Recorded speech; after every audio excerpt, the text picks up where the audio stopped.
Bismillahirrahmanirrahim. Ya, sekitar 2 pasukan atau 2 macam pasukan. Ada pasukan yang langsung dipimpin oleh Rasulullah, biasanya disebut istilah ghazwah.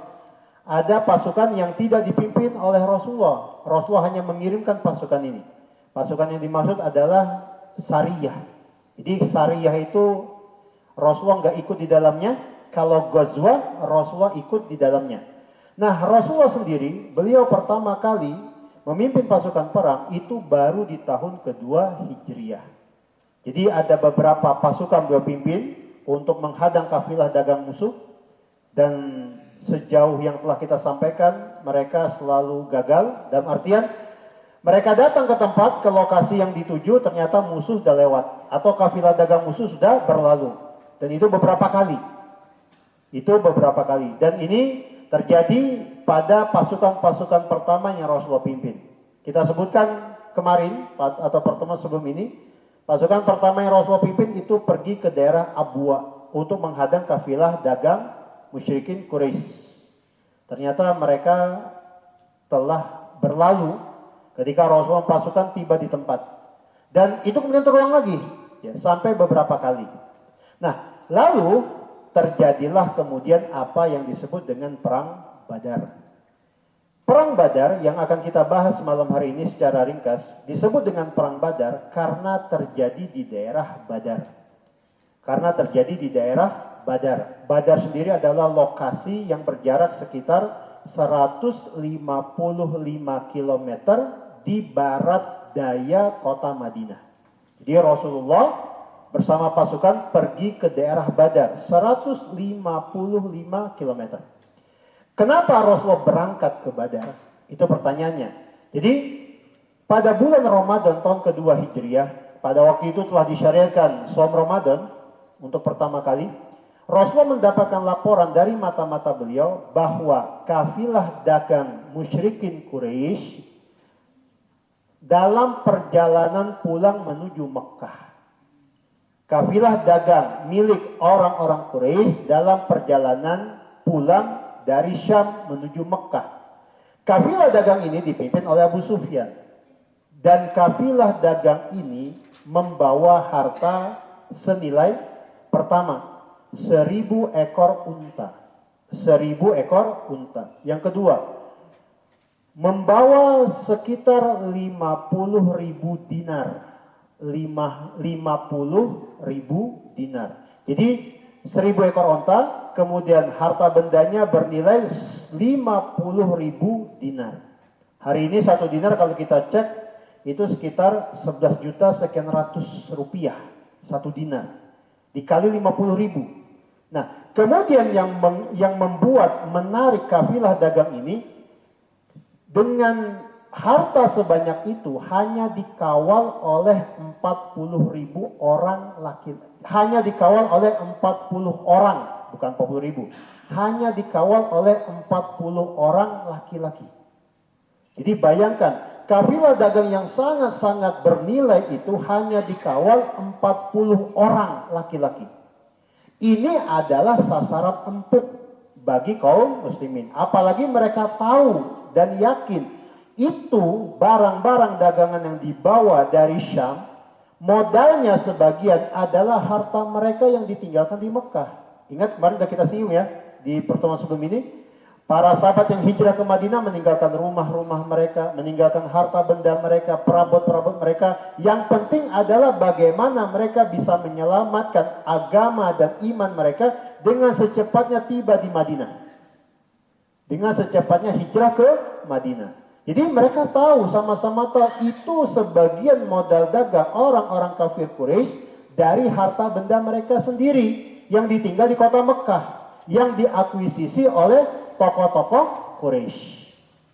Nah, laporan masuk kepada Rasulullah di bulan Ramadan, lalu Rasulullah gak ingin kafilah dagang yang sangat-sangat berharga ini lolos lagi. Rasulullah kemudian memerintahkan para sahabat untuk siap-siap. Jadi Rasul ajak mereka yang ada saja, yang hadir di rumah, yang hadir di tempat, yang ada di Masjid Nabawi, yang waktu itu sedang berada di Masjid Nabawi dan sekitarnya, itu yang Rasulullah suruh siap-siap. Atau Rasul ajak untuk siap-siap.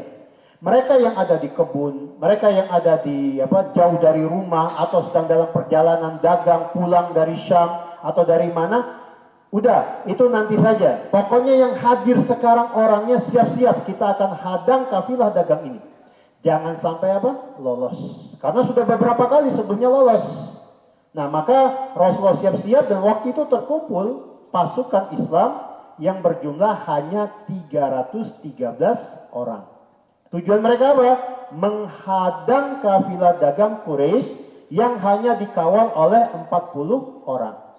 Kalau kita pakai logika, 313 orang atau beberapa belas orang tambahan dari situ melawan 40 pasti lebih unggul yang 300-an ini.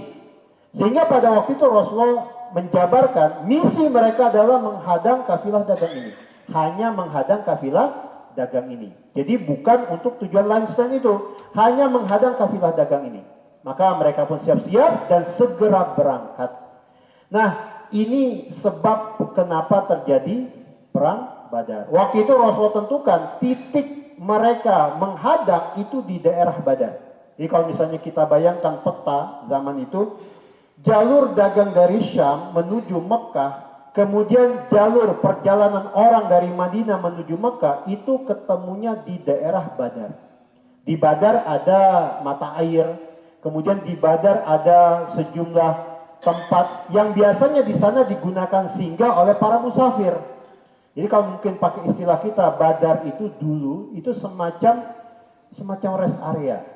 Jadi kesanalah para musafir singgah, ngisi perbekalan, ngisi air minum mereka, atau istirahat sambil mereka mengisi perbekalan yang ada. Kemudian melanjutkan perjalanan lagi, imma pergi atau pulang. Jadi titik ketemu mereka nanti di Badar. Titik mereka menghadang musuh nanti di Badar, menghadang kafilah dagang itu di daerah Badar. Jadi ini sebab terjadinya. Nah, kemudian setelah Rasulullah siap-siap seperti itu, oh ya, sebelum itu tentang perang Badar sendiri, Allah Subhanahu wa taala telah menyinggungnya di dalam Al-Qur'an. Misalnya di surat Ali Imran ayat 123. Allah taala berfirman, "Wa laqad nasarakumullahu bi Badrin wa antum azillah." Sungguh Allah telah menolong kalian dalam perang Badar. Padahal kalian waktu itu adalah pihak yang lemah. Orang-orang yang lemah, maksudnya apa? Sedikit. Nah, nanti kita akan lihat kenapa dikatakan seperti ini. Jadi Allah telah menyinggung tentang kejadian perang Badar di Al-Quran. Misalnya di surah Al-Imran ayat 123, ayat 123. Lalu di dalam surah Al-Anfal juga Allah singgung di ayat ke-41-nya.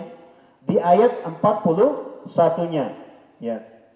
Kata Allah Subhanahu wa taala, "Wa'lamu annama ghanimtum min syai'in fa inna lillahi khumusahu walirrasuli walidil qurba wal yatama wal musyrikin wal miskin wal yatama wal miskin wa banis sabil in kuntum amantum billah wa ma anzalna ala abdina yaumal furqan yaumal taqal jama'an." Kata Allah ketika menyebutkan tentang untuk apa ghanimah itu, bagaimana dibagikannya ghanimah itu, kata Allah Subhanahu wa taala di ayat 41 surah Al-Anfal, "Ketahuilah sesungguhnya apa saja yang kalian dapat sebagai rampasan perang atau ghanimah, maka seperlimanya untuk Allah, untuk Rasulnya, untuk kerabat Rasul, untuk anak-anak yatim, untuk orang-orang miskin dan ibnus sabil." Jadi dibagi-bagikan dulu untuk ini, baru kemudian dibagi-bagikan kepada peserta perang. Nah, itu semua berlaku atas kalian jika kalian beriman kepada Allah dan kepada apa yang telah kami turunkan kepada hamba kami, maksudnya Rasulullah, di hari Al-Furqan. Jadi perang Badar itu disebut juga dengan istilah Yaumul Furqan. Ya. Apa hari Al-Furqan itu? Apa Yaumul Furqan itu? Ya. Kata Allah, itu adalah hari bertemunya dua pasukan. Jadi ayat 41 surah Al-Anfal ini menyinggung tentang kejadian di perang Badar. Perang Badar itu disebut sebagai Yaumul Furqan, hari pembeda. Allah bedakan antara al-haq dan al-batil. Kayak gitu. Nah, ini di dalam Al-Quran disinggung tentang perang Badar. dua tempat itu, ya di dua tempat itu tadi. Ali Imran ayat 123, kemudian Al-Anfal ayat 41. Yang jelas hadirin jamaah sekalian, perang Badar ini salah satu momen penting dan mereka pada waktu itu betul-betul menjadi istimewa. Para sahabat yang ikut perang Badar yang tadi kita sebutkan jumlahnya 313 orang, mereka adalah sahabat-sahabat yang istimewa. Kenapa?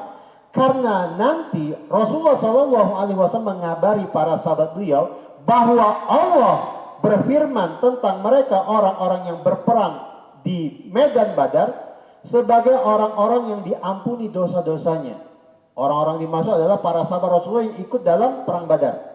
Kata Allah Subhanahu wa taala sebagaimana yang disampaikan oleh Rasulullah, Allah berfirman tentang mereka yang ikut perang Badar dari kalangan sahabat Rasulullah. I'malu ma syi'tum faqad ghafartu lakum. Jadi kata Allah tentang peserta perang Badar dari kalangan sahabat Rasulullah, kerjakan apa saja yang kalian kerjakan, karena sungguh aku telah mengampuni dosa-dosa kalian semuanya. Jadi bayangkan hadirin, Allah mengampuni seluruh dosa para sahabat yang ikut dalam perang Badar. Yang jumlahnya berapa? 313 orang. Jumlah sahabat itu banyak, yang ikut perang Badar hanya 313 orang. Dan ini keistimewaan yang Allah berikan kepada siapa saja yang Allah kehendaki. Lalu di dalam sabda Rasulullah lainnya, dalam hadis yang lainnya yaitu hadis sahih riwayat Imam Al-Bukhari, disebutkan di situ oleh sahabat Rifa'ah bin Rafi' radhiyallahu anhu, ja'a Jibril ila Nabi sallallahu alaihi wasallam. Jadi suatu hari malaikat Jibril datang kepada Rasulullah, lalu bertanya kepada Rasulullah, "Ma ta'udduna ahla badrin fikum?" Sahabat-sahabat yang ikut perang Badar, kalian nilai sebagai siapa mereka itu? Jadi malaikat Jibril bertanya kepada Rasulullah, itu mereka sahabat-sahabat yang ikut perang Badar, kalian nilai mereka sebagai apa? Sebagai siapa? Maka Rasulullah menjawab, min afdalil muslimin. Mereka itu termasuk orang-orang Islam yang paling afdol. Jadi dua sabda Rasulullah ini adalah pernyataan tentang betapa istimewanya para sahabat yang ikut dalam perang Badar. Yang tadi jumlahnya berapa? 313 orang. Hanya 313 orang. Dan karena istimewa, para sahabat yang ikut perang Badar itu di belakang namanya biasanya disebut dengan istilah Al-Badri. Ya, kalau kita baca biografi para ulama, disebutkan Fulan bin Fulan bin Fulan Al-Fulani Al-Badri. Abu Bakar As-Siddiq misalnya, kemudian Umar bin Khattab, Ali bin Abi Thalib, ya. Jadi sahabat-sahabat yang ikut perang Badar di belakang namanya itu biasanya oleh para ulama disebut dengan Al-Badri. Tentu saja kecuali sahabat Abu Mas'ud Al-Badri. Jadi ada sahabat Rasulullah namanya Abu Mas'ud. Abu Mas'ud ini di belakang namanya ada nisbat Al-Badri. Beliau disebut dengan Al-Badri bukan karena beliau veteran perang Badar, tapi karena beliau pernah tinggal di daerah Badar. Ini pengecualian. Selain beliau, Abu Bakar, Umar, Ali, kemudian siapa lagi? Misalnya sahabat Sahal bin Hunayf, atau misalnya sahabat Sa'ad bin Mu'ad. Ya. Mereka di belakang namanya dikasih Al-Badri karena mereka veteran perang Badar. Dan ini tidak berlaku pada perang-perang selain perang Badar. Jadi sahabat-sahabatnya ikut perang Uhud di belakang namanya nggak ada istilah Al-Uhudi. Sahabat-sahabat yang ikut perang Khandaq di belakang namanya nggak ada istilah Al-Khandaki. Yang ikut perang Khaybar Al-Khaybari nggak ada. Hanya perang Badar karena betul-betul istimewa. Seluruh dosanya yang sebelum perang Badar dan yang sesudah perang Badar diampuni oleh Allah. Diampuni oleh Allah. I'malu ma syi'tum, kerjakan apa yang kalian kerjakan, kata mereka. Kata Allah kepada mereka. Fa inni qad ghafartu lakum, karena aku telah mengampuni seluruh dosa-dosa kalian. Jadi betapa istimewanya veteran perang Badar. Hadirin jamaah semoga dirahmati oleh Allah. Tadi kita sebutkan dalil-dalil itu untuk menunjukkan kepada yang ada di sini dan yang mendengarkan, menyimak bahwa mereka itulah orang-orang istimewa yang ikut dalam perang Badar. Nah, jadi ini beberapa hal mendasar sebelum kita masuk ke dalam kejadian. Ngomong-ngomong tentang kejadian, kapan terjadinya perang Badar? Maka tadi sudah kita singgung di awal, Rasulullah dapat laporan itu di awal bulan Ramadan tahun kedua Hijriah. Rasulullah kemudian siap-siap. Lalu Rasulullah berangkat dengan sahabat-sahabat yang ada yang jumlahnya 313 orang tadi menuju Badar. Berapa jaraknya? 155 km. 155 km itu ditempuh itu dengan pertama sebagian jalan kaki, sebagian lagi naik unta. Dan memang coba bayangkan, ini perjuangan Rasulullah dan para sahabat. Pada waktu itu unta yang tersedia, unta tunggangan yang tersedia hanya 70 ekor. Jadi satu ekor unta ditunggangi ganti-gantian oleh 3 orang. Rasulullah sendiri, beliau menunggangi seekor unta ganti-gantian dengan siapa? Dengan Ali bin Abi Thalib, ya. Dengan Ali bin Abi Thalib dan satu sahabat lagi. Ya. Jadi ganti-gantian. Abu Bakar naik unta ganti-gantian dengan Umar dan dengan Abdurrahman bin Auf. Jadi persekian kilometer si A selesai, turun, si B naik. Persekian kilometer berikutnya turun, naik lagi yang berikutnya. Terus begitu ganti-gantian sampai tiba di mana? Di Badar. Dan memang mereka tujuannya hendak menghadang kafilah dagang. Sehingga pada waktu itu menggunakan unta seperti itu saja cukup. Sementara yang bawa kuda dalam data yang kita dapati, para ulama menyebutkan yang bawa kuda, karena biasanya perang itu pakai kuda, itu cuma 2 orang sahabat. Ada juga yang mengatakan cuma 1 ekor. Cuma 1 orang sahabat. Siapa mereka? Siapa 2 orang yang dimaksud? Pertama, sahabat Az-Zubair ibn Al-Awwam. Yang kedua, sahabat Abu Miqdad. Ya, yang kedua adalah sahabat Al-Miqdad bin Aswad. Jadi cuma 2 orang yang pakai kuda. Sisanya naik unta ganti-gantian.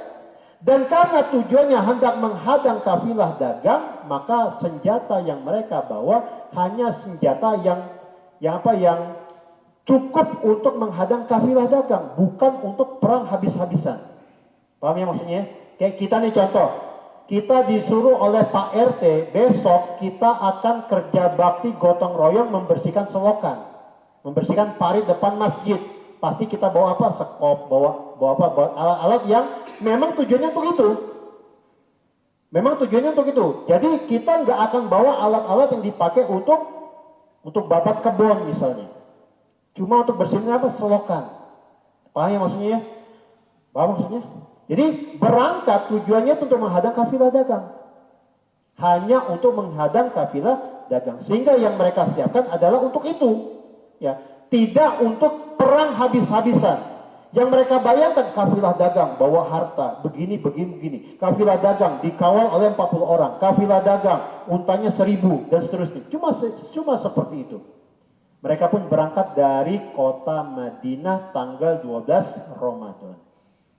Mereka berjalan sampai kemudian mereka tiba di daerah Badar tanggal 16 Ramadan. Hari Kamis. Berangkat tanggal 12, nyampe tanggal 16, hari Kamis. Nah, sebelum kita cerita tentang bagaimana mereka tiba di Badar, perlu kita ketahui bersama bahwa kafilah dagang yang dimaksud itu dipimpin oleh siapa tadi? Abu Sufyan. Abu Sufyan waktu itu belum masuk Islam, masih kafir. Abu Sufyan perlu diketahui bersama, beliau ini adalah sosok tokoh Quraisy yang terkenal kejeniusannya. Mana buktinya? Abu Sufyan ini punya putra namanya Muawiyah. Muawiyah ini dalam biografi para ulama disebutkan, Muawiyah ini ketika sudah dewasa dan hidup di tengah-tengah bangsa Arab, beliau ini dikenal sebagai satu dari 4 orang Arab paling jenius di masa itu.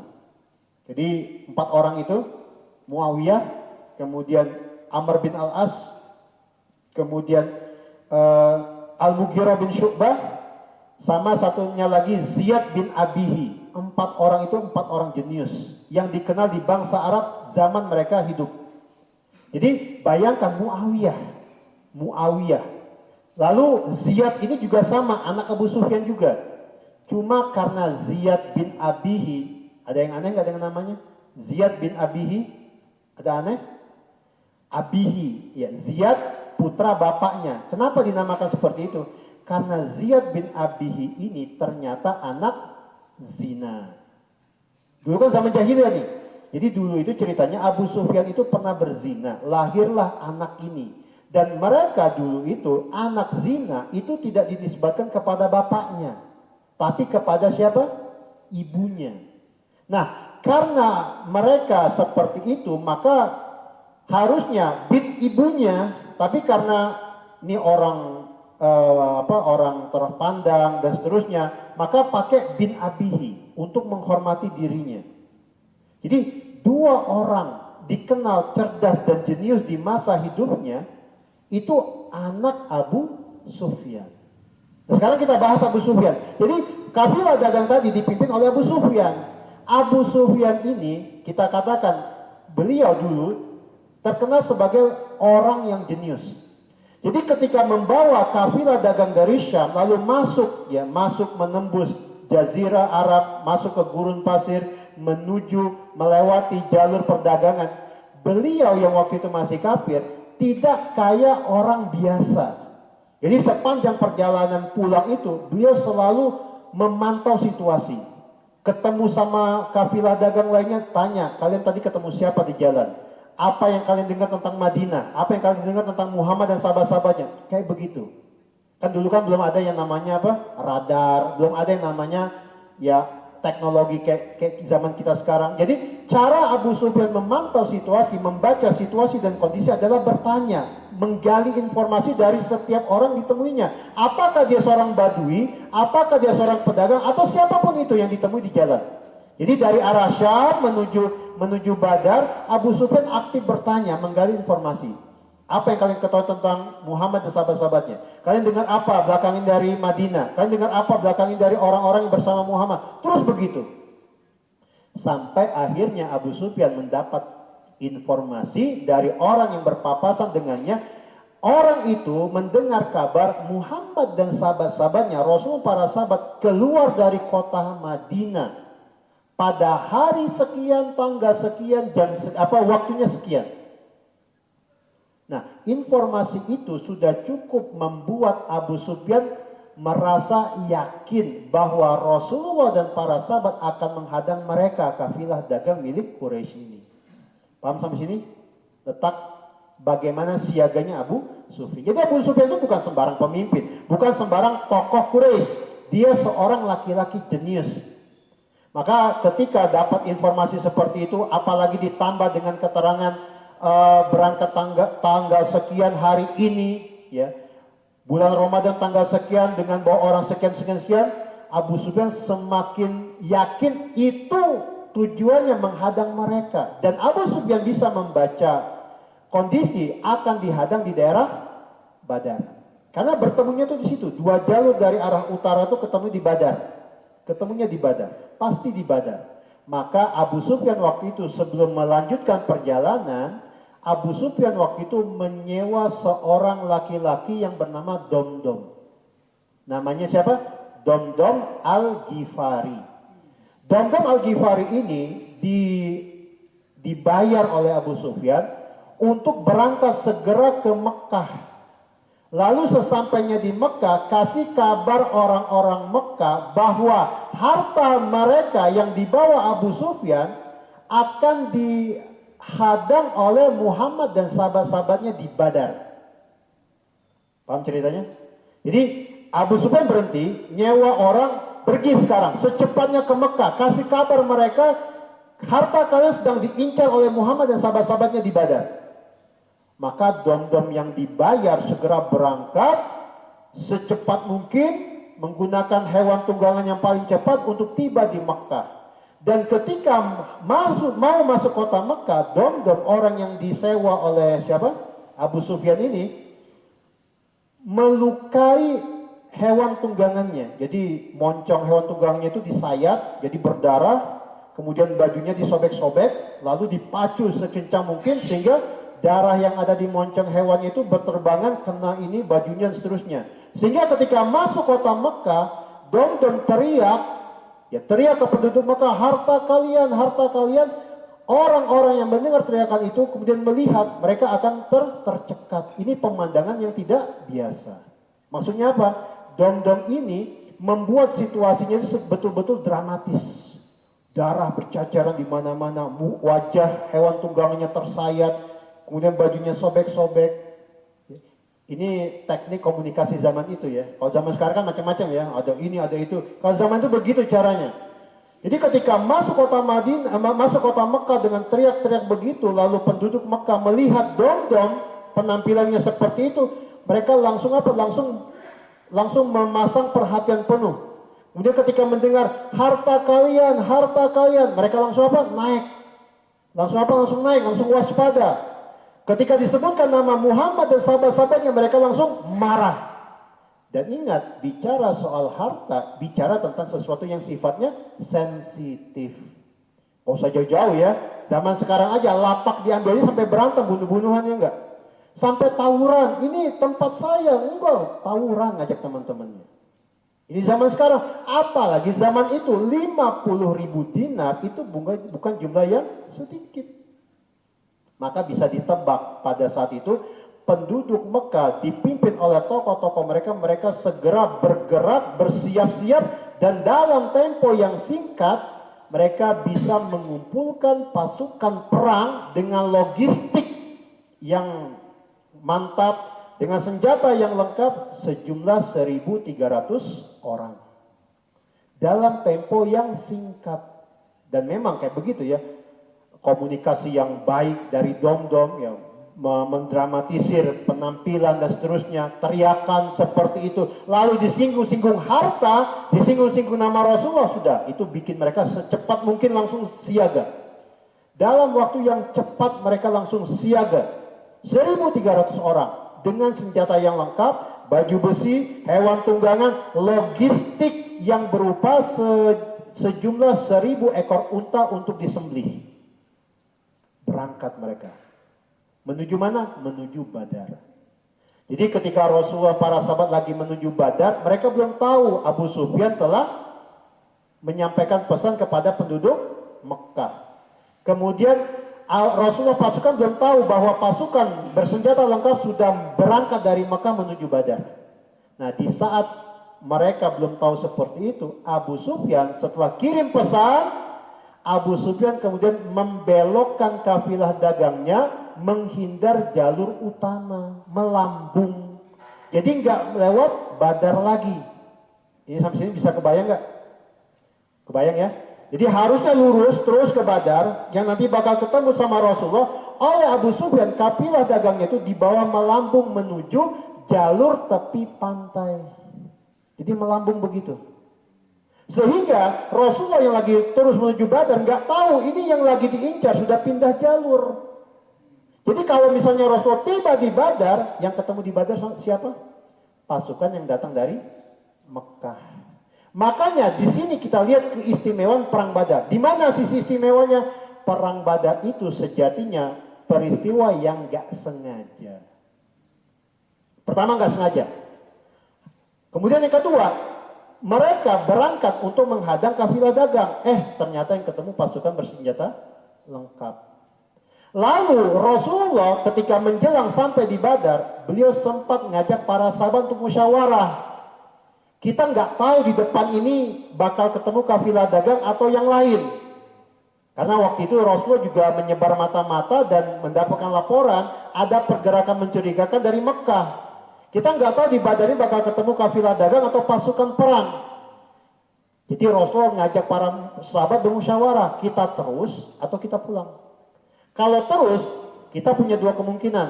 Ketemu kafilah dagang atau ketemu pasukan perang. Paham ya? Kalau pulang, ya sudah, kita nggak dapat resiko apa-apa, kita selamat. Jadi Rasulullah sebelum tiba di Badar, beliau sempat ngajak para sahabat itu berbincang, bermusyawarah. Kita terus atau enggak? Kalau terus, kita ada dua kemungkinan. Pertama, kita bisa menghadang kafilah dagang yang kita incar dari awal. Atau yang kedua, kita bakal ketemu sama pasukan perang yang sudah berangkat dari Mekah. Nah, di situasi seperti itu, para sahabat memilih terus. Jadi bayangkan, pengennya cuma menghadang kafilah dagang, ternyata kejadiannya apa? Menghadapi pasukan tempur bersenjata lengkap. Ibarat kata kita diajak Pak RT mau apa, bersih-bersih selokan. Bawa apa? Bawa skop, pacul dan seterusnya. Ternyata kejadiannya berubah, ya. Pak RT malah ngebawa kita untuk apa? Ngebabat satu hutan. Kan nggak worth it gitu, nggak sebanding gitu. Tapi disitulah titik perjuangan mereka.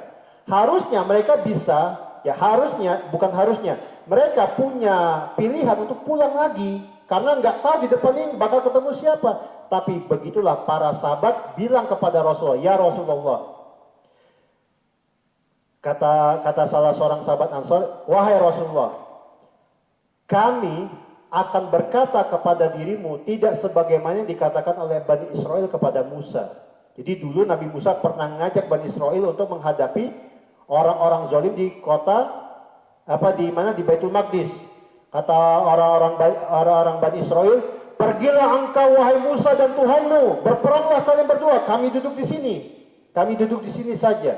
Maksudnya apa? Kami nunggu. Kalau menang kami ke sana, kalau enggak ya sudah. Bani Israel berkata seperti itu kepada Nabi Musa dengan lancangnya. Berperanglah engkau dan Tuhanmu, kami duduk-duduk di sini saja. Kata siapa? Bani Israel. Nah, kata sahabatnya, kami demi Allah tidak akan berkata-kata sebagaimana Bani Israel dulu berkata kepada Musa. Tapi kami katakan kepadamu, wahai Rasulullah, berperanglah engkau dan Tuhanmu, kami bersama kalian berdua. Jadi apa? Mereka siap mengikuti Rasulullah kemana saja Rasulullah ikut. Bahkan kata salah sahabat Ansor mengatakan kepada Rasulullah, wahai Rasulullah, tunjuk kemana saja kau akan pergi, kami akan bersamamu meskipun ke ujung mana? Ke ujung daratan, meskipun masuk ke lautan, kami akan tetap bersamamu. Itu kata para sahabat. Maka Rasulullah senang, mereka lanjut. Nah, perjalanan pun diteruskan sampai mereka tiba di Badar hari Kamis sore tanggal 16 Ramadan. Nah, ketika mereka tiba di sana, Rasul para sahabat mereka nggak tahu bahwa kafilah dagang itu sudah melambung dan sudah sampai di Mekah ternyata. Nah, yang semakin dekat ke Badar siapa? Pasukan perang yang membawa senjata lengkap, yang tadi mendapatkan pesan dari Abu Sufyan melalui dom-dom. Mereka semakin dekat dan sebentar lagi tiba di Badar. Nah, jadi seperti inilah situasi perang Badar. Sesuatu yang tidak disengaja, sesuatu yang tidak dibayangkan dari awal. Tetapi Rasul para sahabat mereka mengambil resiko itu dan kemudian terjadilah apa yang disebut dengan istilah perang Badar. Hadirin jamaah semoga dirahmati Allah, sebelum kita masuk ke bagaimana jalan cerita perang Badar, pasukan musuh itu tadi berapa jumlahnya? 1.300. Pasukan musuh ini ternyata ketika mereka sudah jalan menuju Badar, mereka sudah setengah jalan sampai di daerah yang bernama Juhfa. Ketika mereka sampai di daerah bernama Juhfa, mereka istirahat. Ketika mereka istirahat seperti itu, kafilah dagang yang dipimpin oleh Abu Sufyan tiba di Mekah. Jadi sudah setengah jalan, pasukan perang ini sudah setengah jalan. Abu Sufyan dan kafilah dagang nyampe di Mekah dengan sehat walafiat tanpa kurang satu apapun dari harta dagangan mereka. Nah, Abu Sufyan yang sampai di Mekah mengirim surat kepada pasukan ini, memberitahu mereka harta kalian sudah selamat di Mekah. Jadi pulanglah kalian. Paham ceritanya? Abu Sufyan ngasih tahu kepada pasukan perang ini yang sudah setengah jalan, kalian pulang saja, kami sudah tiba di Mekah. Jadi nggak ada urusan lagi kalian terus ke Badar, kami sudah tiba di Mekah, harta kalian aman, ayo balik lagi. Itu inti dari surat yang dikirim oleh Abu Sufyan kepada pasukan ini. Tapi apa kemudian yang terjadi? Pemimpin pasukan ini Abu Jahal bilang, enggak, kita terus ke Badar. Kita terus ke Badar, nanti kita tinggal di Badar, lalu di Badar kita pesta-pesta. Kita makan-makan, kita minum-minum, kita suruh budak-budak perempuan kita nyanyi, mendendangkan lagu-lagu untuk kita. Paham maksudnya? Jadi Abu Jahal sebagai salah satu tokoh dalam pasukan perang yang berangkat dari Mekah, ketika dapat pesan dari Abu Sufyan tidak menggubrisnya. Kita udah berangkat, udah ke Palang Tanggung, udah setengah jalan nih, kita terusin aja sampai ke Badar. Nanti kita di Badar, pokoknya kita pesta di sana. Kita foya-foya, kita tunjukkan kepada bangsa Arab, nih kita orang-orang Quraisy. Kita tidak takut dengan Muhammad, kita siap menghadapi Muhammad. Kata siapa? Abu Jahal. Ternyata omongan Abu Jahal itu membuat pasukan tersebut menjadi terpecah. Jadi 1.300 orang itu mereka hanya berdebat, kita terus atau kita pulang. Kalau kita terus untuk apa? Harta kita sudah selamat. Jadi daripada terus ke Badar, buang tenaga, biaya, waktu, mendingan kita pulang aja. Kan yang kita tuju itu adalah bagaimana Muhammad tidak melakukan sesuatu pada harta kita. Ini harta kita sudah sampai di Mekah, ngapain lagi kita ngadepin Muhammad? Paham ya? Paham ya logikanya? Seperti itu. Nah, tapi Abu Jahal bilang, enggak, kita terus tanggung. Kita tunjukkan kepada orang-orang, nih kita nanti makan-makan di Badar, kita minum-minum di Badar, kita pesta pora di Badar. Kata Abu Jahal. Maka pada waktu itu mereka yang pengen pulang akhirnya pulang. Sehingga dari 1.300 orang itu tersisa hanya 900 sampai 1.000 orang saja. Yang sisanya pulang ke Mekah. Nah, yang sisanya antara 900 sampai 1.000 orang meneruskan perjalanan ke Badar. Dan itulah yang nanti bakal dihadapi oleh Rasulullah dan pasukan. Berapa jumlah Rasulullah dan pasukan? 313 orang. Yang dihadapi berapa? Abu Jahal dan pasukannya berapa? Antara 900 sampai 1.000 orang. Berarti satu orang sahabat menghadapi berapa orang musuh? 3. 1 lawan 3. Kalau pakai bahasa kita itu keroyokan. Pernah berkelahi keroyokan? Lawan preman 3, kita sendiri pernah? Gak pernah ya? Nah, kalau yang udah pernah pasti kebayang itu gimana repotnya menghadapi musuh 3 orang. Kita mukul depan, yang belakang mukul kita. Kita mukul samping, yang sebelah sini mukul kita. Nah, kurang lebih seperti itu situasi yang dihadapi oleh Rasul dan para sahabat. Kita break dulu soal Isya. Setelah sholat Isya kita lanjutkan kembali. Alhamdulillah wassalatu wassalamu ala Rasulillah. Bismillah, alhamdulillah, wassalatu wassalamu ala Rasulillah wa ala alihi wa sahbihi wassalam. Asyhadu an la ilaha illallah wahdahu la syarikalah wa asyhadu anna Muhammadan abduhu wa rasuluh. Amma ba'd, kita lanjutkan lagi apa yang tersisa dari pembahasan kita malam hari ini. Yang tadi telah kita mulai dari sejak ba'da maghrib. Tadi sebelum sholat Isya telah kita sampaikan bagaimana situasi yang ada pada waktu itu. Bagaimana Rasulullah dan para sahabat mereka mengambil resiko dan kemudian Allah Subhanahu wa taala mempertemukan beliau dan pasukan dengan pasukan musuh yang bersenjata lengkap, kemudian memiliki logistik yang luar biasa. Tadi sudah kita sebutkan jumlah logistik mereka itu terdiri dari ratusan ekor unta. Dan mereka setiap hari itu menyembelih unta antara 9 atau 10 ekor. Antara 9 sampai 10 ekor. Satu ekor unta itu bisa memberi makan sekitar 100 orang. Satu ekor unta bisa memberi makan atau memenuhi kebutuhan makan 100 orang. Jadi ini logistik yang luar biasa.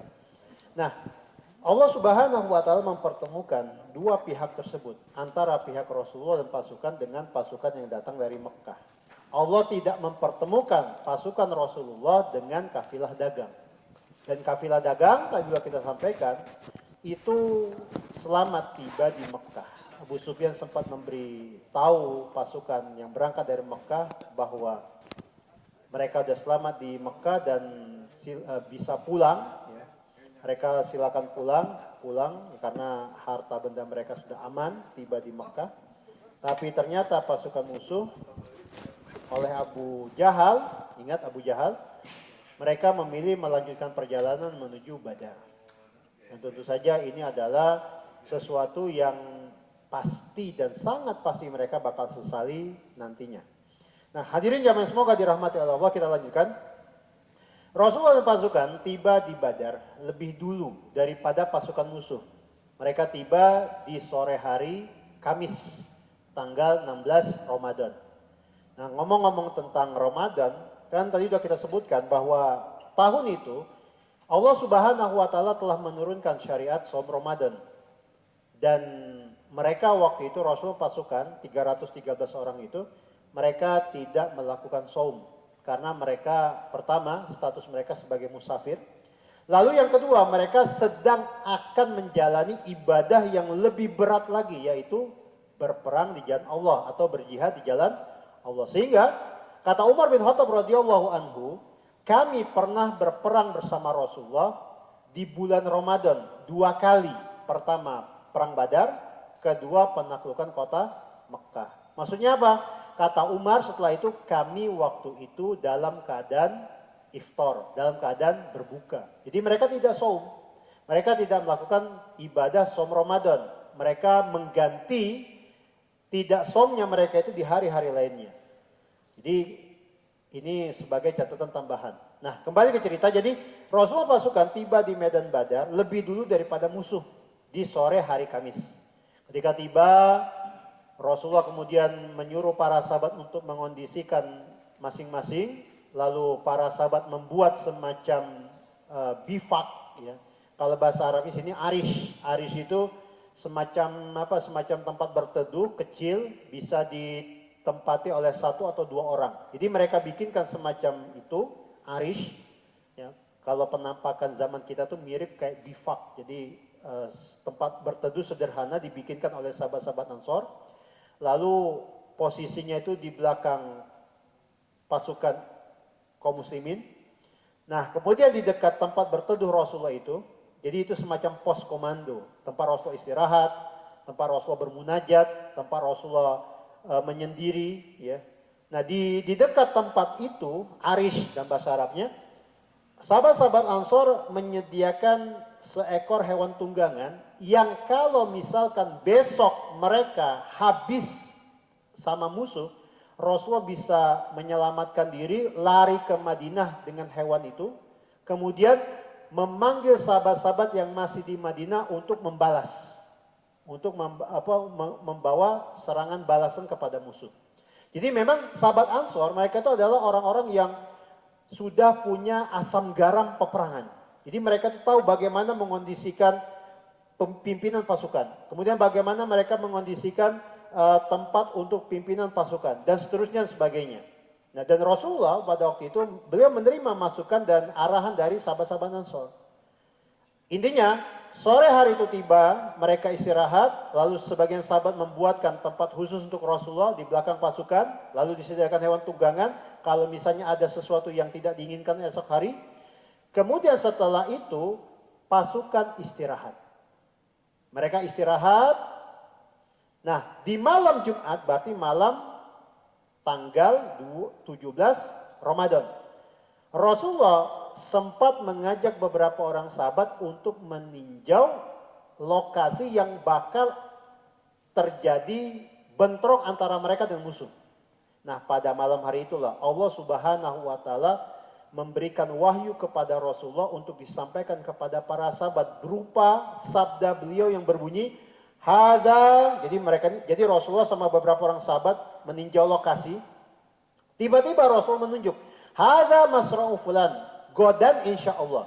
Hada masra'u fulan, godan insyaallah. Hada masra'u fulan, godan insyaallah. Jadi tiba-tiba Rasulullah bilang, di sini besok si fulan akan terbunuh insyaallah. Di sana si fulan akan terbunuh insyaallah. Di sana si fulan akan bersimbah darah dan terbunuh insyaallah, begitu. Nah, fulan yang disebut oleh Rasul dalam sabda itu adalah nama-nama tokoh Quraisy, tokoh musyrikin Quraisy. Dan ini kata para ulama, ini salah satu bentuk mukjizat Rasulullah. Beliau memberitahu tentang sesuatu yang belum kejadian, atas izin Allah ditunjuk ini si fulan, disebutkan nama tokoh musyrikin Quraisy si ini, ditunjukin tempat-tempatnya. Kata Ibnu Mas'ud yang waktu itu ikut bersama Rasulullah meninjau lokasi, kata Ibnu Mas'ud, demi Allah, tidak ada satupun titik yang meleset dari apa yang ditunjuk oleh Rasulullah. Jadi apa? Keesokan harinya betul di situ tokoh ini, di situ tokoh itu, di situ dan seterusnya. Dan ini sekali lagi adalah salah satu mukjizat Rasulullah. Kita manusia tidak ada yang tahu kejadian di masa yang akan datang. Yang tahu hanya Allah. Tapi Allah waktu itu memberitahu kepada Rasulullah tentang besok si ini di sini, besok si itu di situ, besok si itu di situ dan seterusnya. Dan ini salah satu mukjizat Rasulullah Sallallahu Alaihi Wasallam. Hadirin jamaah semoga dirahmati Allah. Setelah itu Rasulullah kembali ke tempatnya, para sahabat istirahat. Kata Ali bin Abi Thalib radhiyallahu anhu, pada malam hari itu kami semua tertidur kecuali Rasulullah. Dan memang Rasulullah dipersaksikan dalam lembaran sejarah semalam suntuk beliau tidak tidur. Ya, beliau apa? Sholat. Beliau sholat ya, semalam suntuk. Bermunajat kepada Allah, meminta kepada Allah, berdoa, dan bahkan beliau menangis dalam doa tersebut. Dalam doa-doa yang beliau panjatkan. Jadi Rasulullah semalaman itu beliau sholat malam. Ya, beliau sholat malam sendirian. Beliau sholat malam sendirian lalu meminta dalam sujud-sujud beliau. Kemudian beliau memanjatkan secara khusus doa kepada Allah supaya Allah kasih pertolongan kepada mereka, kaum muslimin, apapun yang besok akan mereka hadapi. Nah, ini situasi di malam hari itu. Jadi bayangkan hadirin, Nabi kita sebagai pemimpin pasukan, beliau nggak istirahat. Beliau khawatir, beliau mengkhawatirkan pasukannya. Beliau sholat malam dan berdoa secara khusus berulang-ulang sampai datang waktu subuh. Minta pertolongan kepada Allah supaya pasukan ini dimenangkan. Supaya Allah kasih pertolongan dan seterusnya. Jadi ketika di subuh hari para sahabat bangun, Rasulullah belum tidur. Nah, pagi hari itu mereka sholat subuh, setelah sholat subuh mereka siap-siap. Mereka kemudian dikondisikan oleh Rasulullah. Ketika matahari terbit, kemudian bergeser mulai ke pagi hari. Ketika semuanya sudah terang, barulah kemudian datang musuh. Ya, musuh yang dimaksud. Ternyata yang datang adalah pasukan tempur, pasukan siap tempur Quraisy. Jumlahnya berapa tadi? Antara 900 sampai 1000 orang. Nah, ketika pasukan musuh datang pada waktu itu dan para sahabat melihat bagaimana banyaknya pasukan, 3 kali lipat jumlahnya daripada mereka, Rasulullah Shallallahu Alaihi Wasallam berdoa, Allahumma hadhihi Quraisy qad akbalat bi khuyalaiha wa fakhriha. Ya Allah, inilah orang-orang Quraisy. Mereka datang, mereka hadir ke sini dengan kesombongan mereka, dengan keangkuhan mereka. Dan memang orang-orang musyrikin Quraisy waktu itu datang dengan pasukan yang banyak itu, dengan senjata yang lengkap, itu dengan kesombongan yang luar biasa membuncah di dada-dada mereka. Karena bagaimanapun yang namanya manusia pasti berpikir, kami banyak, kami pasti menang. Kami senjatanya lebih lengkap, kami pasti bisa memenangkan peperangan. Padahal dalam Islam yang namanya kemenangan itu milik Allah. Allah memberikan kemenangan kepada siapa yang Allah kehendaki. Kita hamba hanya bisa berusaha, berdoa dan berusaha maksimal. Hasilnya diserahkan kepada Allah. Jadi seperti itulah yang terjadi waktu itu. Dan ketika mereka datang, Rasul berdoa seperti itu. Kata Rasulullah, Allahumma hadhihi Quraisyun qad aqbalat bi khuyalaiha wa fahriha tuhadduka wa tukadzibu rasulak. Mereka datang dengan kesombongan dan keangkuhan mereka. Mereka menentangmu, mereka memusuhimu, mereka mendustakan Rasulmu. Allahumma fa nasrukal ladzi wa'adtani. Ya Allah, maka pertolonganmu lah yang telah engkau janjikan kepadaku. Allahumma. Jadi Rasul melihat musuh, Rasul berdoa. Jadi, semalam suntuk berdoa, habis-habisan, sekarang lihat musuh, doa lagi. Nah, para ulama menyebutkan yang seperti ini menunjukkan bagaimana Rasulullah betul-betul kembali dan mengembalikan sesuatunya kepada Allah. Sampai-sampai di saat seperti ini, sampai-sampai di detik-detik terakhir, beliau nggak putus berdoa. Jadi kalau Rasulullah seperti itu saja menghadapi satu masalah, apalagi kita yang bukan siapa-siapa, yang banyak maksiatnya daripada ibadahnya, yang lebih hafal maksiatnya daripada ibadahnya. Dapat masalah, doa, serahkan kepada Allah, berusaha maksimal, doa lagi, serahkan kepada, terus begitu. Jadi nggak ada ceritanya bagi orang-orang kayak kita yang penuh dengan dosa ini, putus asa dalam berdoa, hutang banyak, baru doa segitu, nggak dikabulin sudah nyerah. Baru doa segitu, jodoh belum datang langsung udahlah, ngapain juga. Nggak ada ceritanya bagi seorang muslim untuk putus asa dalam berdoa. Hamba yang paling lemah itu adalah hamba yang lemah dalam berdoa. Hamba yang paling lemah itu adalah hamba yang lemah dalam berdoa. Makanya sebagai seorang muslim, ini teladan kita, ini cermin kita. Apapun masalah kita, apapun yang kita inginkan, minta, terus minta, minta dan terus minta. Tidak ada kata bosan, tidak ada kata putus asa. Rasulullah di detik-detik terakhir masih bilang begini, masih mengucapkan begini, ya Allah, pertolonganmu ya Allah pertolonganmu, lihat mereka itu, mereka telah memusuhimu, mereka telah mendustakan Rasul dan seterusnya. Yang kita sampaikan ini adalah apa yang terekam dalam riwayat-riwayat yang sahih. Yang tidak terekam, yang tidak terhafalkan oleh para sahabat yang untuk disampaikan kepada kita mungkin lebih banyak lagi. Kalimat-kalimat doa dari Rasulullah. Lalu ketika musuh datang, jadi kan para sahabat sudah siap nih, musuh baru datang. Nah, ketika musuh baru datang, mereka siap-siap. Nah, Rasulullah kemudian menyampaikan pesan kepada para sahabat beliau. Apa pesan beliau? Iz aksabukum farmuhum. Jadi kata Rasulullah, jika mereka menyerang kalian, maka panahlah mereka. Panahlah mereka. Maksudnya apa? Jadi kata Rasulullah, jumlah mereka itu banyak, kita sedikit. Jangan mulai serangan. Biarkan mereka dulu yang menyerang. Sampai, ini dalam riwayat lain, sampai jarak mereka sudah dekat dan kalian pasti kena kalau memanah mereka, lepaskan panah-panah kalian. Jadi Rasulullah nggak bilang, mereka datang serbu, enggak. Mereka datang serbu, enggak gitu. Tapi kata Rasulullah, ketika mereka datang menyerbu kalian, tahan sampai apa? Sampai kalian yakin anak panah kalian bisa kena, pasti kena, lepaskan anak panah kalian. Jadi apa maksudnya? Nunggu, bertahan. Karena jumlah mereka sedikit. Jadi biarkan musuh datang dulu, ketika jarak mereka dengan pasukan Islam sudah dekat, dan kalau misalnya sahabat melepaskan anak panah pasti kena, maka lepaskan panah-panah kalian. Jadi jangan serang dulu mereka.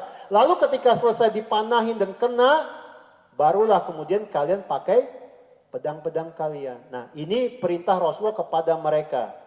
Jadi itu pesan Rasulullah kepada mereka. Kata Rasulullah, wala tasullu suyufa hatta yaghshukum, dan jangan kalian hunuskan dulu pedang-pedang kalian. Ini pesan Rasulullah.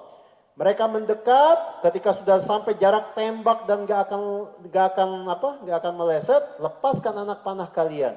Jangan dulu hunuskan pedang-pedang kalian. Setelah mereka kena, kemudian mereka ini baru kalian serang dengan pedang-pedang kalian. Ini pesan Rasulullah. Lalu Rasulullah pergi ke tempat khusus beliau yang ada di belakang pasukan. Apa yang kemudian terjadi di sana? Rasulullah ditemani Abu Bakar As-Siddiq. Rasulullah berdoa.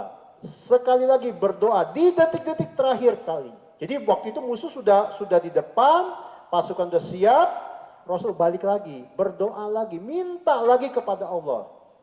Minta lagi kepada Allah. Bahkan sekali ini dengan doa yang luar biasa. Saking luar biasanya Rasul berdoa di saat terakhir itu, Rasul itu sampai, jadi waktu itu Rasul pakai semacam kain, ditaruh di mana itu, di punggung beliau. Ya. Kalau mungkin bahasa kita sekarang kain sorban, jadi kain sorban itu nggak ditaruh di kepala waktu itu. Ya, nggak ditaruh di kepala tapi ditaruh di punggung. Nah, beliau mengangkat tangan, lalu saking seriusnya beliau berdoa, saking betul-betul beliau minta kepada Allah, itu kain yang ada di punggung beliau sampai jatuh ke belakang. Oleh Abu Bakar ditaruh lagi. Kebayang nggak doanya kayak gimana? Kebayang nggak seriusnya gimana? Kan kalau kita kan doa begini ya. Rasul itu saking huduknya beliau, saking memintanya beliau, mengemisnya beliau itu sampai tangan beliau itu terangkat begini. Ini jatuh ke belakang. Nah, apa di antara doa yang waktu itu dipanjatkan oleh Rasulullah terakhir saat itu? Di antaranya adalah doa yang berbunyi, Allahumma intuhlik hadhil isabah al-yawm la tu'bad abadan. Ya Allah, kalau engkau hancurkan, engkau binasakan pasukan ini, kelompok ini, maksudnya kelompok para sahabat yang ada di Badar waktu itu, niscaya engkau tidak akan diibadahi lagi hari ini selama-lamanya. Niscaya engkau tidak akan diibadahi lagi setelah ini selama-lamanya. Jadi saking betul-betul ngemis. Jadi kita bayangkan Rasulullah bukan lagi doanya, ya Allah tolonglah. Tapi apa? Ya Allah, kalau engkau biarkan pasukan ini binasa, maksudnya pasukan Islam, para sahabat, niscaya engkau tidak akan diibadahi lagi sejak hari ini selama-lamanya. Allahumma in syi'ta lam tu'bad ba'dal yawm. Ya Allah, kalau engkau mau, bisa jadi setelah ini engkau tidak akan diibadahi lagi selama-lamanya. Abadan, selama-lamanya. Sampai segitunya. Dan Rasul terus minta begitu. Nah, ketika Rasul sudah di puncak permintaan beliau, di puncak mengemis beliau kepada Allah, tiba-tiba Rasulullah seperti orang yang microslip, paham ya microslip? Kayak gitu ya, Nah, kayak begini, kalau bahasa kitanya tuh yang paling mendekat ini microslip gitu. Udah berdoa betul-betul gitu, tiba-tiba Rasul terdiam, habis itu kayak gitu. Tiba-tiba langsung disadar lagi, microslip ya, mirip kayak orang microslip gitu. Tiba-tiba tidur, langsung terkesiap lagi gitu. Nah, ketika beliau begitu, terbangun begitu, beliau langsung tersenyum. Kenapa? Karena baru saja waktu beliau seperti itu, Allah mengirimkan kabar gembira bahwa Allah akan menurunkan pertolongannya dari kalangan malaikat. Dari kalangan malaikat. Dan itulah yang Allah maksud dalam surat Al-Anfal ayat ke-9. Allah Ta'ala berfirman, "Istastaghithuna rabbakum fastajaba lakum anni mumiddukum bi alfim minal malaikati murdifin." Jadi di ayat ke-9 surah Al-Anfal, dan ingatlah ketika kalian istighosah. Istighosah itu berdoa kepada Allah, memohon kepada Allah, meminta, mengemis kepada Allah dalam kondisi yang sangat-sangat kritis, dalam posisi yang sangat-sangat genting. Itu istighosah. Jadi istighosah itu levelnya lebih tinggi daripada isti'anah. Kalau isti'anah hanya minta tolong dalam secara dalam keadaan secara umum. Kalau istighosah udah kritis, genting, dan apa yang sinonim dengan itulah. Jadi ingatlah ketika kalian dulu memohon pertolongan Allah kepada Tuhanmu. Maksudnya apa? Beristighosah kepada Rabb kalian. Lalu diijabah untuk kalian. Ya, dijawab doa-doa kalian itu dengan apa? Sesungguhnya aku akan mendatangkan bala bantuan kepada kalian dengan 1000 malaikat yang datang murdifin. Murdifin itu turun satu, diikuti terus gitu. Jadi enggak jebret gitu, enggak langsung sekaligus, tapi turun, seret, diterusin. Dari atas turun, diikutin. Apa istilahnya tuh? Pokoknya enggak langsung hadir, tapi satu kelompok diikuti kelompok lain. Terus begitu. Nah, malaikat turun seperti itu. Murdifin, susul menyusul. Yang turun pertama kali 1000. Lalu diikuti yang berikutnya. Sampai kemudian totalnya 5000 malaikat. Turun untuk membantu Rasulullah, para sahabat melawan orang-orang musyrikin. Nah, ini cerita di tempat khusus Rasulullah ketika beliau berdoa, beristighosah. Nah, sekarang kita pindah ke lokasi. Setelah Rasulullah tinggal pasukan, setelah berpesan, ya, musuh sudah mulai siap. Ternyata dari barisan musuh maju 3 orang. Jagoan mereka, nantangin duel. Nantangin apa? Duel satu lawan satu. Nah, dari barisan sahabat akhirnya maju 3 orang. Mereka adalah Hamzah, kemudian Ali bin Abi Thalib, kemudian siapa? Ubaidah bin Al-Harith. Jadi 3 orang ini semuanya keluarga Rasulullah. Yang satu pamannya, yang satunya lagi sepupu, yang satunya lagi sepupu tapi usianya lebih muda, yaitu Ali bin Abi Thalib. Mereka maju menghadapi 3 jagoan musyrikin Quraisy. Nah, dalam duel itu Hamzah berhasil mengalahkan musuh yang muda, Ali juga sama. Nah, yang satu lagi Ubaidah bin Al-Harith, sepupu Rasulullah, yang satu ini sama-sama kuat dan terluka. Dan Ubaidah ini nantinya meninggal dunia, lalu terhitung sebagai salah seorang syahid di perang Badar. Nah, setelah 2 1 lawan 1 itu selesai dan jagoan kaum muslimin menang, maka musuh segera menyerbu pasukan Islam. Dan pasukan Islam sebagaimana permintaan Rasulullah, sebagaimana perintah Rasul, mereka bertahan. Mereka terus bertahan sampai kemudian Allah jawab doa Rasulullah tadi. Yang apa? yang Rasulullah tadi kayak orang microslip gitu, kemudian bangun, kemudian Rasul dengan gembira tersenyum bilang kepada Abu Bakar, "Abasyir ya Abu Bakrin, bergembiralah wahai Abu Bakar. Allah menurunkan pertolongannya." Yang tadi kita masuk dalam surat apa? Al-Anfal ayat ke-9. Jadi diturunkan dulu 1000 malaikat, lalu diteruskan berikutnya sampai semuanya total 5000. Di mana kita bisa dapati keterangan 5000 malaikat? Bisa cek di surat Ali Imran ayat 125. Kata Allah Subhanahu wa taala di ayat tersebut 125 surah Ali Imran, "In tasbiru wa tattaqu wa ya'tukum min fawrihim hadza yumdidukum rabbukum bi khamsati alafim minal malaikati musawwimin." Jika kalian bersabar, ya, sebagaimana dulu, bersiaga-siaga sebagaimana dulu, mereka datang menyerang kalian dengan seketika itu juga, niscaya Allah menolong kalian dengan 5000 malaikat yang memakai tanda. Nah, jadi ayat ini Ali Imran 125 ini sebenarnya berada di tengah-tengah ayat tentang cerita perang Uhud. Tetapi dalam ayat 125 Allah flashback ke belakang, mengingatkan mereka kejadian di perang Badar. Dulu ketika perang Badar, ketika kalian bersabar, bertakwa kepada Allah, Allah kirim bantuan berupa apa? 5000 malaikat. Jadi yang tadinya Al-Anfal itu yang pertama, disusul lagi berikutnya, terus sampai akhirnya totalnya 5000 malaikat. Nah, ketika Rasulullah dapat kabar gembira dari Allah seperti itu tadi, Allah akan turunkan para malaikat membantu mereka langsung. Rasulullah kemudian bersama Abu Bakar beranjak masuk ke mendatangi pasukan yang lagi sibuk bertahan. Nah, pada waktu itulah Rasulullah masuk ke tengah-tengah pasukan, lalu Rasulullah ambil segenggam tanah, dilemparkan ke arah musuh sambil berkata, "Syahatil wujuh." Ya. Buruklah wajah-wajah itu, wajah-wajah kalian, maksudnya wajah-wajah musuh. Setelah itu Rasul pimpin mereka menyerang balik. Nah, ketika Rasul memimpin serangan balik, waktu itu para malaikat sudah turun, membantu mereka langsung. Dan kata para ulama, tidak ada perang yang diikuti oleh Rasulullah yang di sana malaikat turun langsung berperang dengan senjata mereka masing-masing kecuali perang Badar. Maksudnya apa?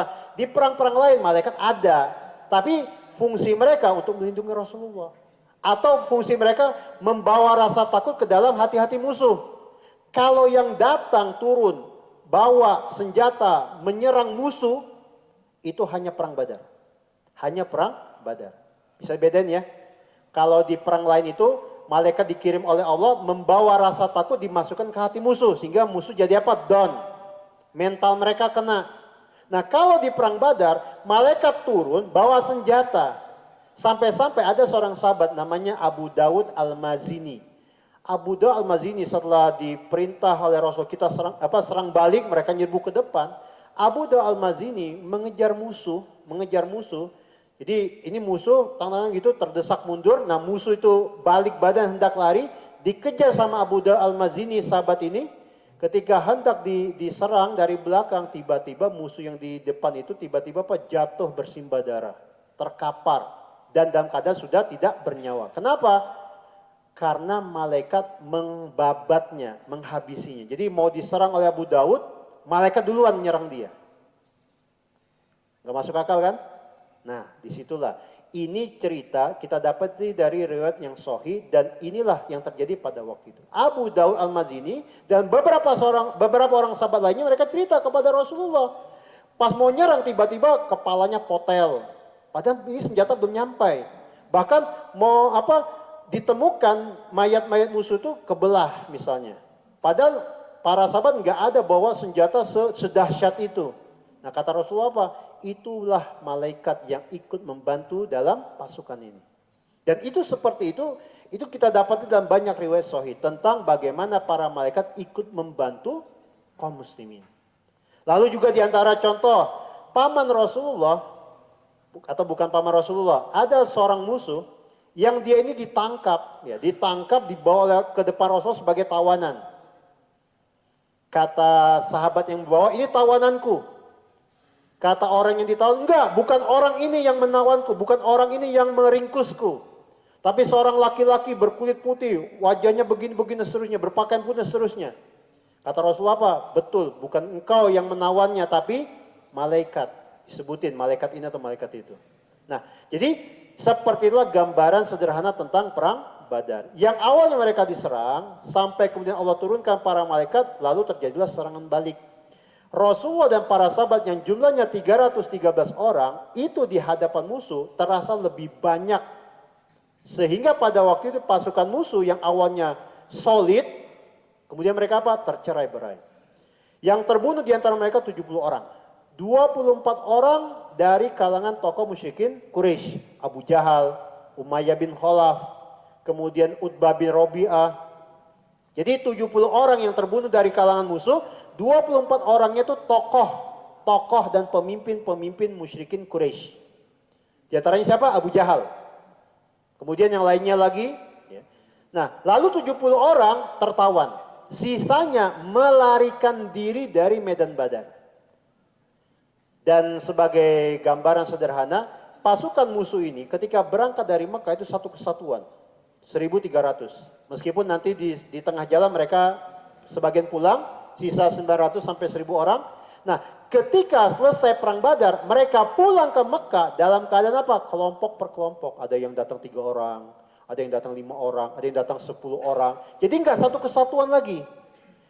Intinya apa? Mereka masuk kota Mekah sebagai pihak yang kalah dan terhina. Dan itulah ketika mereka menghadapi Rasulullah pasukan ditambah para malaikat yang Allah kirimkan. Jumlah yang 313 orang itu, ya di awal jumlahnya segitu sedikitnya, tiba-tiba kerasa banyak dan mereka kewalahan terdesak ke belakang. Dan kalau kita lihat di posisi seperti ini, maka kita bisa bilang iya, pantas mereka kalah kayak begitu. Pontang-panting lari ke belakang, kocar-kacir. Sampai mereka melarikan diri dari Badar, nyampe ke Mekah itu nggak satu pasukan full. Tapi apa? Kelompok-kelompok. Ada yang datang sendirian, ada yang datang 2 orang, ada yang datang 3 orang. Orang kalah perang. Orang kalah perang. Jadi ini adalah kondisi yang Allah hinakan untuk mereka. Allah hinakan mereka. Dan itulah yang terjadi. Sehingga cerita itu ketika kemudian tersebar ke tengah-tengah bangsa Arab, pamor Quraisy itu jatuh, betul-betul jatuh. Kemudian apa? Kaum muslimin nama mereka naik, dibicarakan di pelosok-pelosok Jazirah Arab. Muhammad dan sahabat-sahabatnya telah mengalahkan Quraisy. Quraisy kalah, pada jumlah mereka lebih banyak, pasukan mereka lebih solid, senjata mereka lebih lengkap, kalah melawan Muhammad dan sahabat-sahabatnya. Pamor Quraisy jatuh terjun bebas. Sementara nama Islam, nama kaum muslimin, Rasulullah para sahabat naik. Dibicarakan di suku-suku dan kabilah-kabilah yang ada. Nah, dengan kondisi seperti ini dari perang Badar, maka wajar kalau setelah itu orang-orang musyrikin Quraisy dipimpin oleh Abu Sufyan, mereka menyimpan bara dendam di dada mereka. Yang itu kemudian mewujud dalam persiapan matang untuk membalas kekalahan. Lalu terjadilah perang Uhud di tahun ketiga Hijriah. Setahun setelah kejadian perang Badar yang insya Allah kita bahas pertemuan yang akan datang. Hadirin jamaah semoga dirahmati oleh Allah. Ini yang bisa kita sampaikan malam hari ini. Mudah-mudahan bermanfaat, ringkas dan mudah-mudahan bisa dibayangkan, bisa dipahami bagaimana situasi yang ada. Semoga duduknya kita di sini dari tadi terhitung di sisi Allah sebagai satu amal ibadah, sebagai satu amal solid, dan mudah-mudahan dengan apa yang kita sampaikan ini membangkitkan ya nyala cinta kita, nyala rindu kita kepada Rasulullah dan mereka yang mendampingi beliau pada waktu itu. Allahu a'lam bishawab, kita cukupkan sampai di sini. Subhanakallahumma wa bihamdika asyhadu an la ilaha illa anta astaghfiruka wa atubu ilaik. Alhamdulillah. Wassalatu wassalamu ala Rasulillah. Assalamualaikum warahmatullahi wabarakatuh.